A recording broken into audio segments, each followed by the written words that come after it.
bless you. My name is Bishop Raymond Watts. I've not always been a bishop, actually, but had a nice, wonderful journey with the Lord. And the network has asked me to share just a little bit about myself. And so that's fine because I've been really in the church most all of my life. In fact, all of my life, not most, all of my life. I do know about Jesus Christ. I've loved the Lord basically since I was a little boy.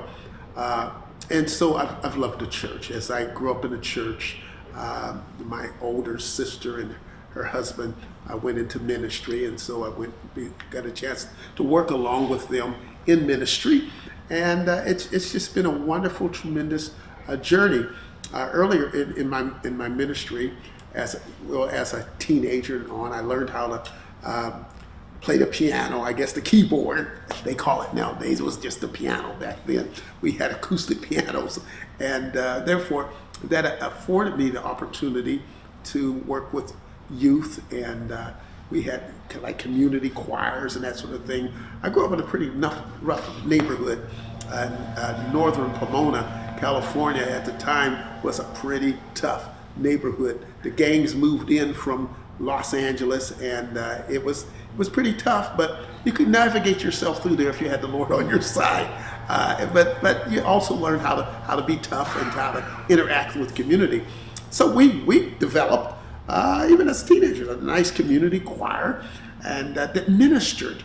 And primarily, as I became a youth pastor, I would take my group to YTS and Camp Affaball and other. We had several little circuits where we would go to minister, and the guys, they were all boys teaching camps, so the boys would come out to see the girls in the choir. And it was a good thing, so they would come out to see the girls in the choir, and we had a chance to minister to them, and that kind of began to allow my ministry to grow. I had others that were with me, young men, and I would let them minister at that time, and many of them are pastors today doing a great job in the Lord. So that's kind of my beginnings. When I became a senior pastor of a church, I was just 26 years old, pretty young, but the congregation was small, and they wanted me to be their pastor, and I was delighted to be a pastor. I graduated from college, had my bachelor's degree, was working on a master's degree, and I was just delighted to be among the Christians that teach the Word of God. Just a little bit about myself. I had a real prominent member of my church who had done ministry worldwide, and primarily did a lot of ministry in Haiti, and had several orphanages there. I was just so privileged to have her as a minister, a member of my church. She kind of set me up, almost like David and Nathan. She came to visit me in my office. It was an appointment, and she said, "So you're an electronic engineer?" I said, "Yes." She said, "Oh, that's fascinating." She says, "Can just anybody on the street do that?" "Oh no, what did you have to do to learn that?" "Well, I had to go to school, this, that, and the other. A lot of math." "Oh yeah, a lot of math." "Are you kidding?" I was just kind of braggadocious about that because I was kind of proud. I mean, I had, what did I say? I had, at Cal Poly, I had 8 quarters of calculus, and just all of this. And so I just went on and on. She was just setting me up. And she leaned in her chair forward, and she says, "What makes you think that you can lead the Lord's people and not go to school and be educated to do so?" Well, duh. Okay, you're right. And she said, "Just so happen she was a great educator herself. She said, "Just so happen I have several recommendations for you." So she recommended several seminaries. I did choose one, and I did. At that time, was kind of interesting. I was stepping out from being an hourly employee with a big company to become at that time they called it a full-time pastor. It was very scary. I had a young family, and I'm just thinking, I don't want church people trying to tell me how much money I can make, and I was a little afraid, but the Lord was calling me to do that. And believe it or not, as I was at this company, a company that I'd worked for prior, called me and they said, have you ever thought about going into business yourself? I said, what do you mean? Well, we're going to shut down our electronic department, but this was a biomedical company, and you know more about these products than anybody else.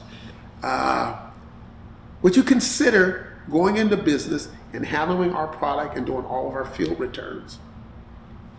I said, well, okay, what do you offer? He said, we'll set you up, find a building, we'll set it up. We've got 8 employees we're going to have to lay off, but you know them, they know the product.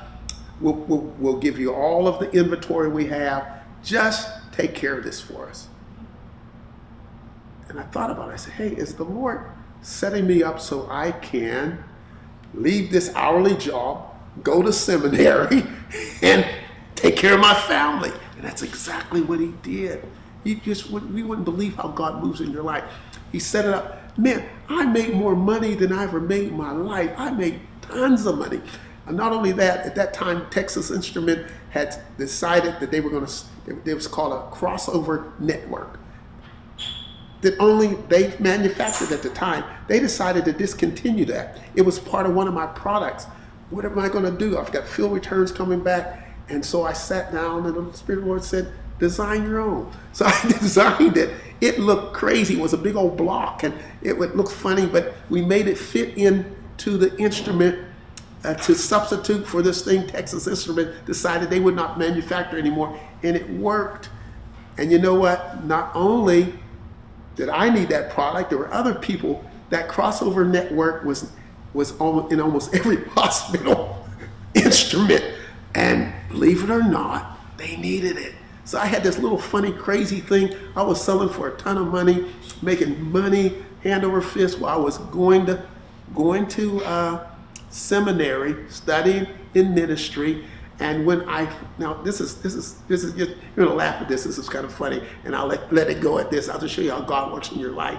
The company that I was primarily doing field returns for got sold. They were sold to a company, and they went to El Paso, Texas. Went down to Texas and kind of got to know them in El Paso, and they were manufacturing down there. And then they were sold to a company, bought them in Chicago, a company that did not know me.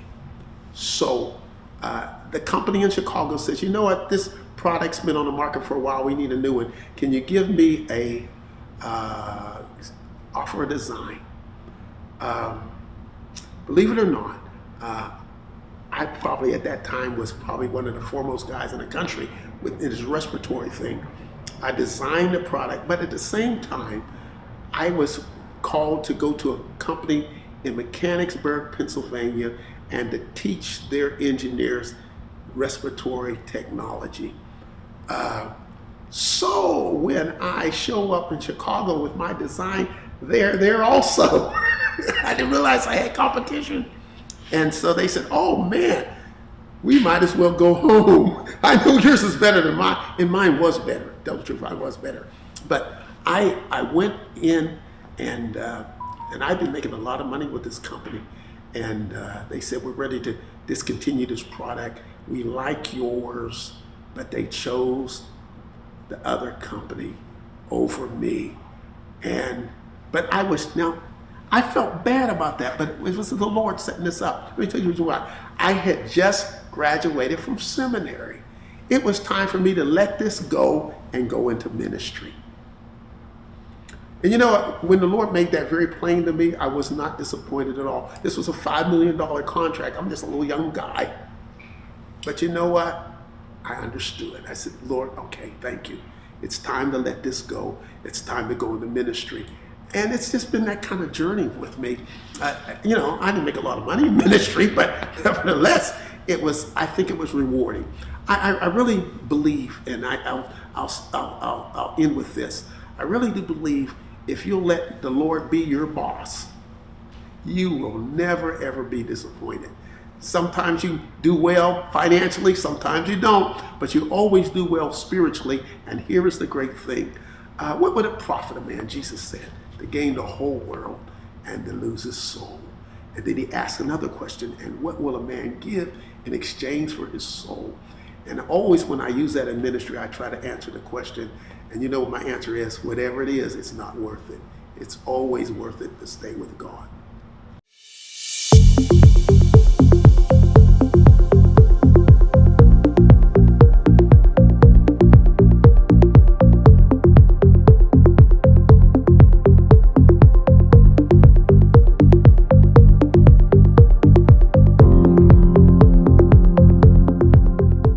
In 1789, John Wesley gave us the principles of money. Earn as much as you can, save as much as you can, and give as much as you can. These principles bring prosperity, protection, and peace of mind, and assure financial success. We're making this valuable resource available without cost or obligation. To get your biblical rules of money and enjoy the blessings and rewards of financial stewardship, call 800-723-8349. That's 800-723-8349.